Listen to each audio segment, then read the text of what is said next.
दोस्तों, पिछले महीने अहमदाबाद में प्लेन क्रैश की जो दुर्घटना हुई थी, उसकी एक प्रिलिमिनरी रिपोर्ट आज बाहर आ चुकी है और उस रिपोर्ट में जो चीज बताई गई है वो बड़ी ही शॉकिंग है। हालांकि ये कोई कंफर्मेशन नहीं मिला है कि आखिरकार इस दुर्घटना के पीछे एग्जैक्टली कौन जिम्मेदार था। ये प्रिलिमिनरी जो रिपोर्ट है वो aircraft accident investigation bureau of India के द्वारा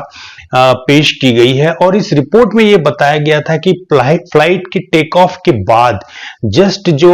फ्यूल स्विचेस हैं वो रन की पोजीशन से कट ऑफ की पोजीशन में आ गए थे और ऐसी स्थिति में जो फ्यूल स्विचेस हैं उसके द्वारा कट ऑफ की पोजीशन जब ले ली जाती है तो इंजन तक फ्यूल नहीं पहुंचता है और उस स्थिति में इंजन बंद हो जाते हैं। और ये फ्यूल स्विचेस उस इमरजेंसी का सामना करने के लिए होते हैं कि इनकेस अगर एयरक्राफ्ट में आग लग जाती है या इंजन फेम में आग लग जाती है तो उस स्थिति में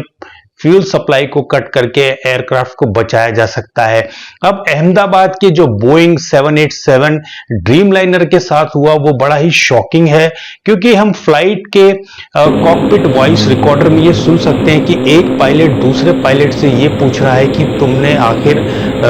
ये स्विच बंद क्यों किए, जबकि दूसरा पायलट रिस्पॉन्ड करता है कि ये स्विच मैंने रन पोजीशन से कट ऑफ पोजीशन में शिफ्ट नहीं किए। तो अब ये सवाल उठता है कि आखिरकार ये फ्यूल स्विचेस रन कंडीशन से कट ऑफ कंडीशन में कैसे पहुंचे। इस बारे में ये जो रिपोर्ट है वो तकरीबन खामोश है और इस बारे में कोई भी रिकमेंडेशन और सजेशन इस रिपोर्ट में हमें देखने को नहीं मिलते। तो आखिर ये जो फ्यूल स्विच है वो किस तरीके से रन कंडीशन से कट ऑफ कंडीशन में पहुंचा, क्या ये ह्यूमन एरर थी, क्या ये पायलट्स की एरर की वजह से रन कंडीशन से रन पोजीशन से कट ऑफ पोजीशन में पहुंचे, या कोई मैकेनिकल या इलेक्ट्रिकल अथवा किसी सॉफ्टवेयर के फेल्यूर की वजह से ये स्विचेस ऑटोमेटिकली डिसएंगेज होकर रन पोजीशन से कट ऑफ की पोजीशन में पहुंचे। ये रिपोर्ट इस बारे में किसी भी तरीके की कोई खास बात नहीं करती। हालांकि हमें ये समझना चाहिए कि ये रिपोर्ट क्योंकि एक प्रिलिमिनरी रिपोर्ट है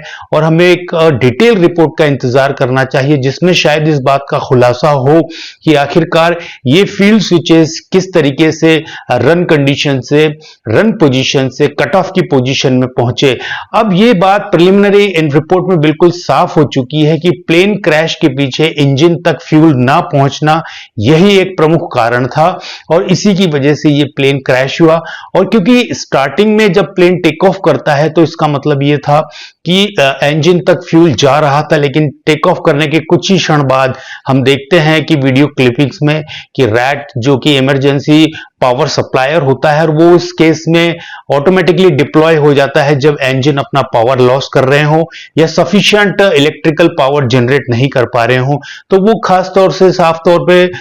वीडियोस में देखा जा सकता है। तो इसका मतलब ये कि टेक ऑफ के कुछ सेकंड बाद ही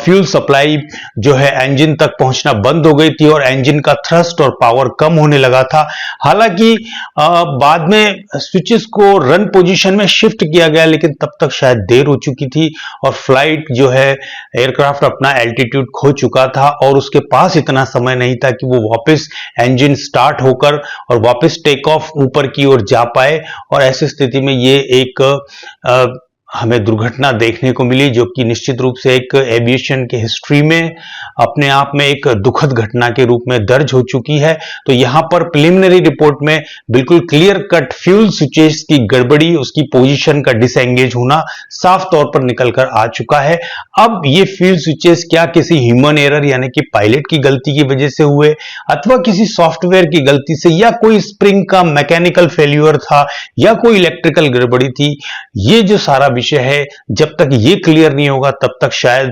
बोइंग 787 ड्रीमलाइनर की दुर्घटना के एग्जैक्ट कारण के बारे में हमें पता नहीं चल पाएगा। हम केवल अब तक एक मैकेनिज्म